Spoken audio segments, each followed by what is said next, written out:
as the crow flies on the Vance Crow podcast. Sounds good. Joel Sigman, welcome to the podcast. Thanks for having me.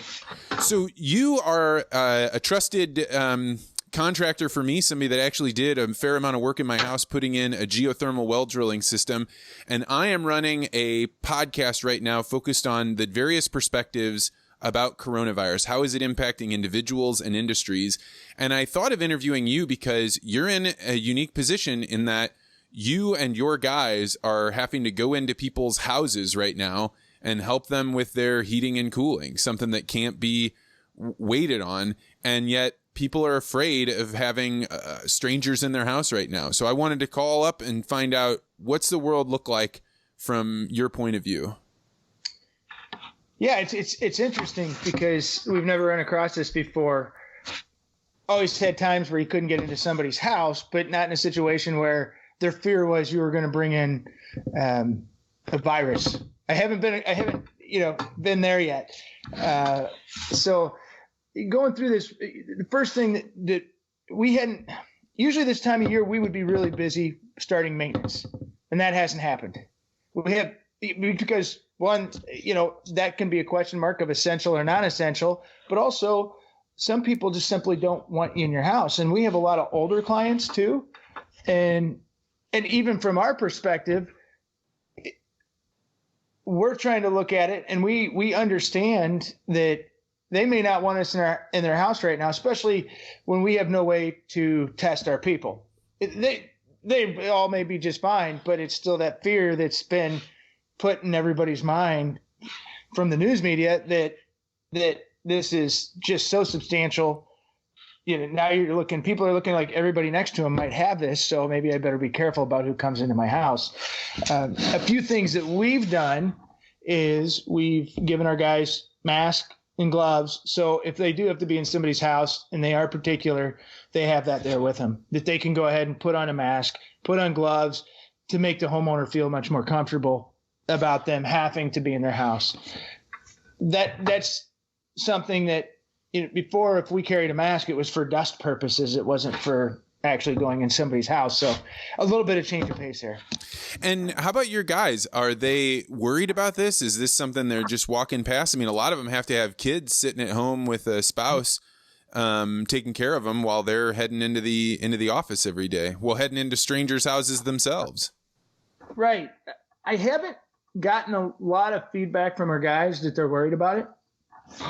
We have a lot of younger guys that work for us, and they probably, like a lot of younger people, we know the virus is there. We know it's out there. We know people are affected by it, but they're not looking at it. They're not letting everything get to them in a sense that they feel overly concerned about taking something back to their family, because most of our situations, when somebody goes into a house, they may talk to them for a few minutes of what their problem might be.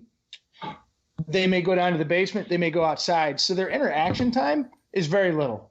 So that's helpful, because then people don't feel, and even the guys aren't going to feel the same way because the interaction time's short. So I haven't got a lot of fear from the guys or worry. They're just going out trying to do their job and take care of people and do it in the best manner they can.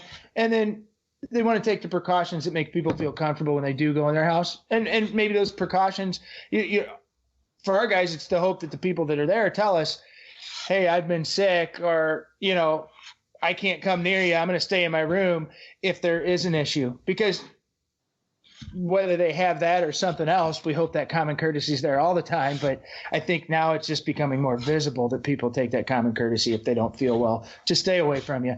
Yeah, it would never have even really dawned on me. If I had a cold in the past and I had somebody coming by to do some work, I probably wouldn't have shaken their hand, but I would have just been like, hey, come on in, and I probably wouldn't have mentioned it. But right. But now there's going to be a whole new social norm around letting people know that kind of stuff, I think. There is. My view was always, it's interesting when they started going, hey, wash your hands, don't touch your face. Different things that I always thought were common courtesy to start with.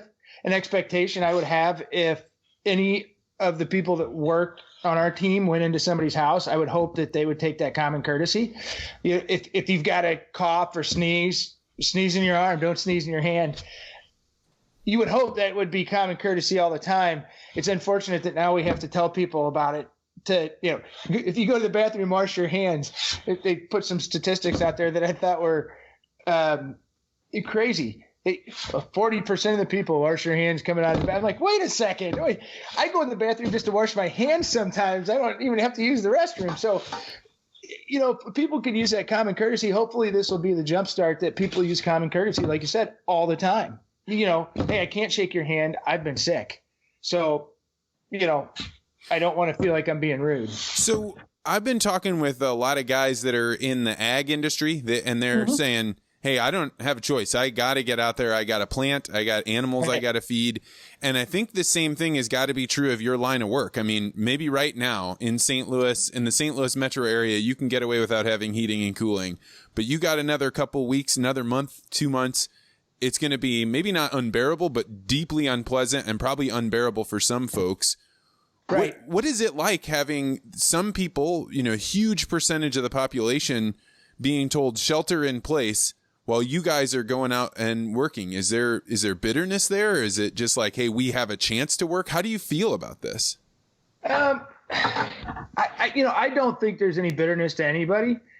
Everybody's situation is so different. There's also a lot of people I've heard from different guys, different trades. Some of their guys that work, an electrician had told me some of their guys wanted to stay home. They didn't want to go out in the general public and work.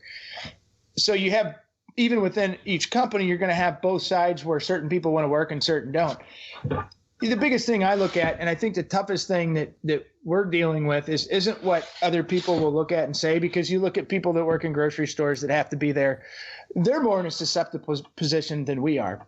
We're not around that many people. We could have a guy that goes, if he had service calls in a day, depending on what they are, he may only make 4 or 5 calls.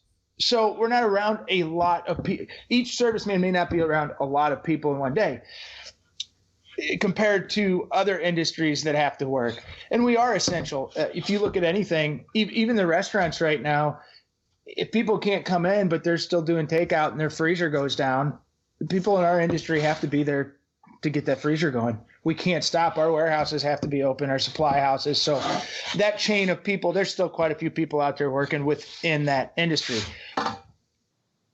The biggest thing that we're going to see a drop off in is the normal maintenance. The normal maintenance that keeps a lot of companies going this time of year. Now that becomes the question mark, is that essential or not essential? That's a tough one, because if I don't change your filter, we normally come out and take care of your filter, but we don't come out and change it, and you go another month, well, now if that filter gets too dirty, your unit might shut down. Now you got to have us come out anyway for a service call, but it's costing you more money because now it's a service call. Of course, in our industry, we may not do that to you going, we understand what was going on. We're gonna take care of it like a normal maintenance this time, not a service call, based on the circumstances. But I'm not seeing anything from anybody out that I've heard of that, hey, you guys are out working, we're not. I haven't heard of any of that yet. But there are some people that would say, hey, I'm glad I don't have to be out working. I feel sorry for you guys. You got to go in people's homes. So I think that you kind of catch both sides of it. I haven't seen it yet. Yeah, I think one of the things that has become so abundantly clear in this whole shutdown or shelter in place is you cannot actually have everyone shut down, because you need to have the vascular system of our nation working. You need to have food delivered. You need to have plumbing that's going on. You need to have heating and cooling and electricity. So right. We can't have a system where everybody just stops working. We would die. Right. No, I agree with that. And we get into situations, like you said, as it gets warmer out and temperatures change, you're going to have people that, especially elderly people. And I think that's where, hopefully we'll see some of this pass before it gets really hot and they'll have this under control. Those are the people you're going to worry about more going into their houses. And I don't think it's that you feel like you're sick or there's something wrong with you. It's just, I think, more of the unknown that's been put out there to people.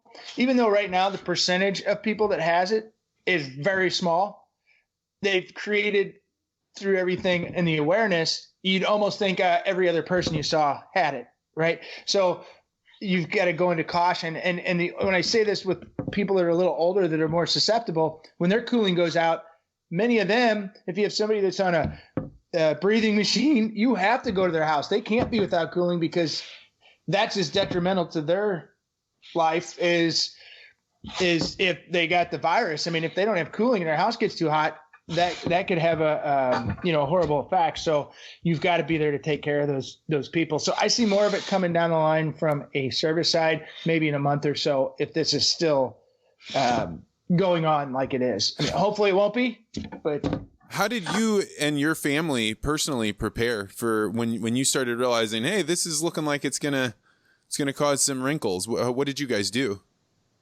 I probably shouldn't admit this because my wife's at home all the time because she's a personal trainer. So many of her clients are older and she goes to their homes. So she's getting feeling a little boxed in after being here for 2 or 3 weeks and not going anywhere.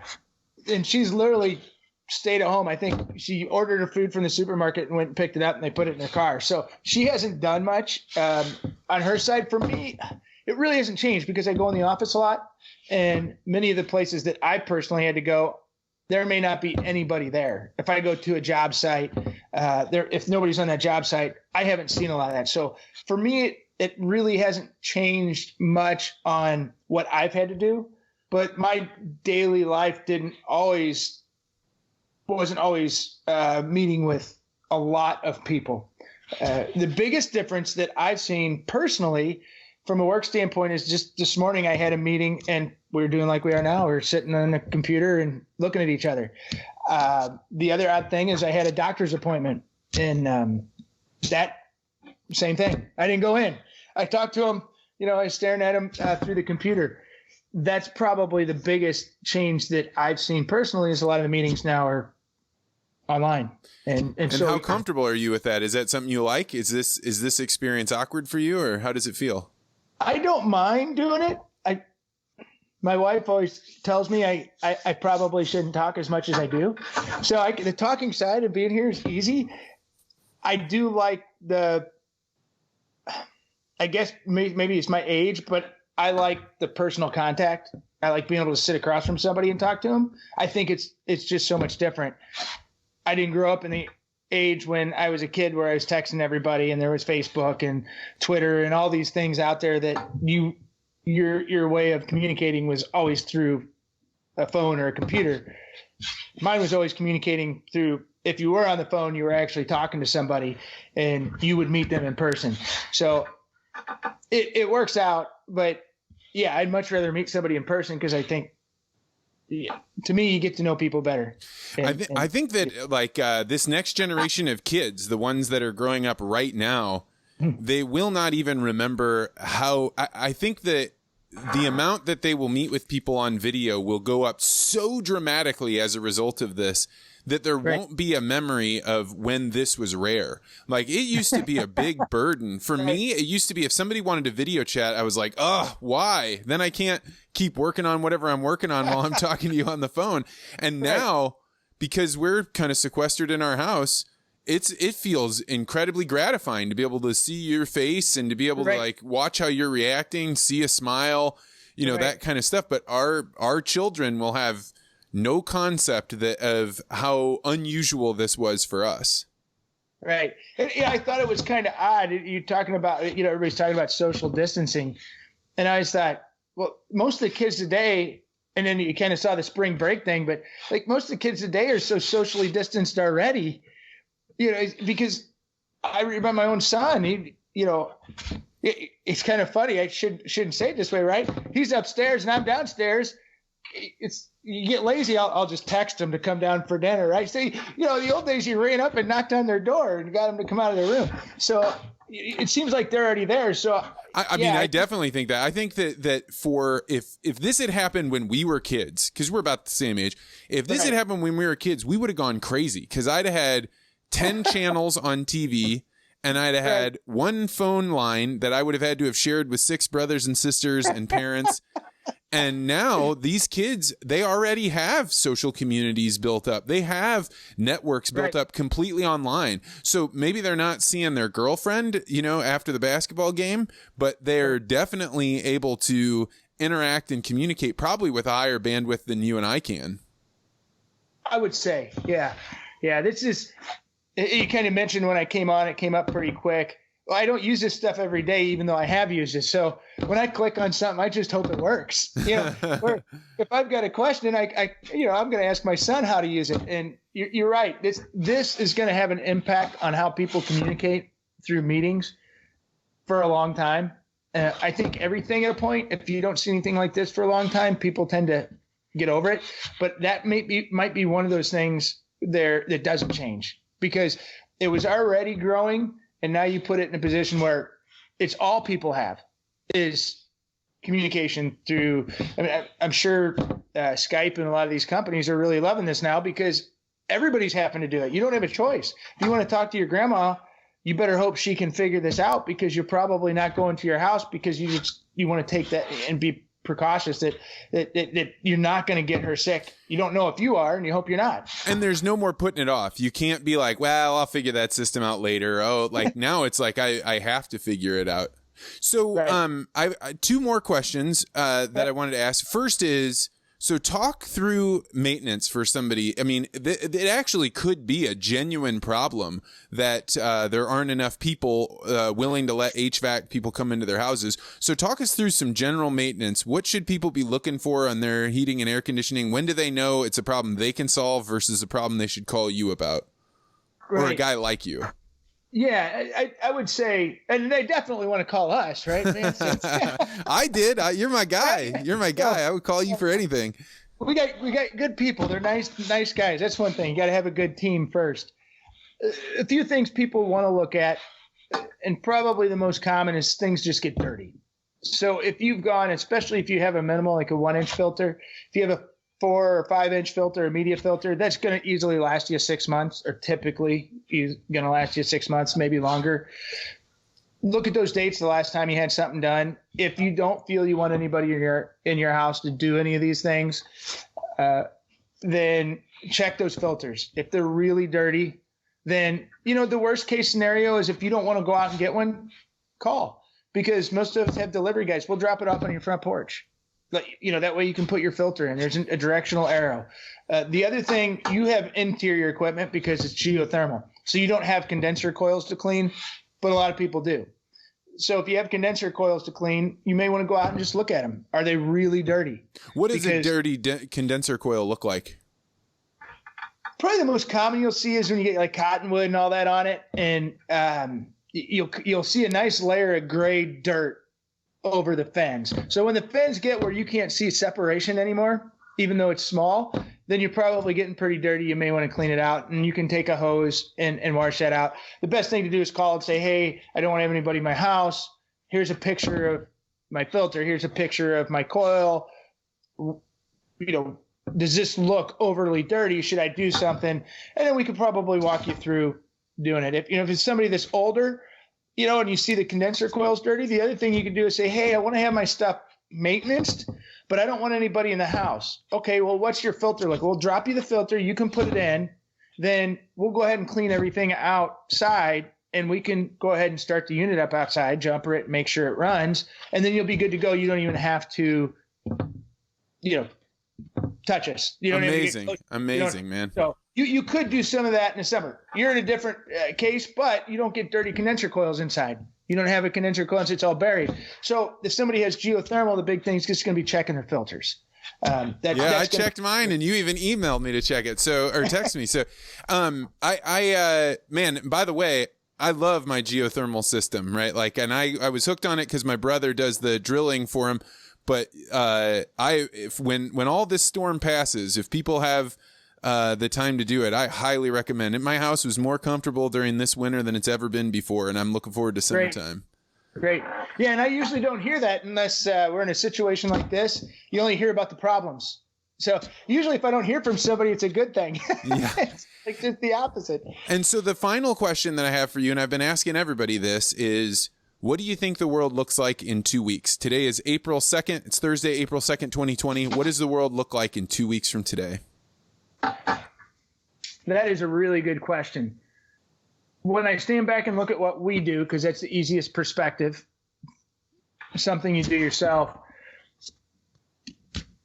I think that in our industry, we're still going to have work out there. It's not going to be as much because you're still going to have problems. If the numbers of the virus are going to go up, that's just a fact. The more you can test, the more you're going to find people that have it.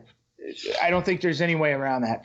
It's just people staying calm and within themselves and not letting the media, I would rather see them put a positive spin on things, because I think in the world, if you can keep people positive and in the right direction, things get better faster. I think that, I get it. It's a virus. You can't say that, but people that tend to think more positively and have positive focus also don't get sick as much. So if you can stay more positive, keep the stress off, typically at least from what I've heard or read, your immune system stays stronger.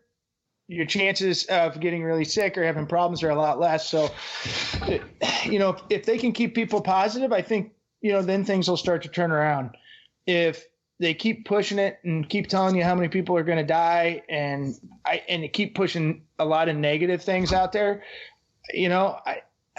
it concerns me, because there's just so many people out of work right now.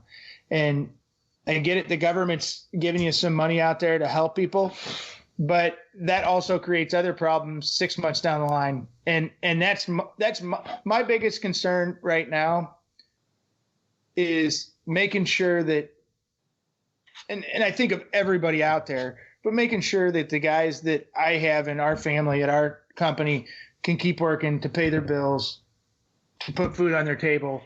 And that's really important. So that's a stressful side to me. If we can get through the next 2 weeks with a pretty positive outlook, I think things will turn around and they'll come out just fine. I think if it stays really negative and they start to push this back further than the end of April, I'm really worried that the economy is really going to fall apart, because you can only get so much money from the government. And that coming from you, people wouldn't know this, but your company has guys like the guy that showed up at my house has been working for you guys for 20 years. And right. I talked with all your workers when they came in. I was kind of a pain in their ass, I think, because I'd stop by to just chat with them. But they were guys that were positive and they were thinking about how to solve problems. And frankly, it doesn't matter what happens at this point now. The only way things go forward is if men and women get up and do work and they solve problems. And so I just from the bottom of my heart, man, thank you for keeping your guys going, for doing the work that needs to be done, because it is important. So if people wanted to get a hold of you because they have HVAC issues, or how do they get a hold of you? Well, I would say the first thing I would have somebody do is call our office, and that is 314-436-2600 in Missouri. And over in Illinois, we have multiple numbers in Illinois, but the main number is 618-234-4343. That's the first way to do it. And your website, you have a website, right? We have our website. You can go to the website. There's also a service email. Sometimes if somebody needs service at Sigman. I believe it's service at sigmanhvacr.com. I always have to look that up because I just clicked the S on my. I'll post a link of it in the show notes, and I will personally say that I would have you guys over to my house and trust you to do anything. You guys really helped us out with our system, and when I was looking for a guy that's working on houses, going into people's houses, you were the first guy I thought of. So, well, I appreciate that, and so are guys. It's important to us that we have a good team.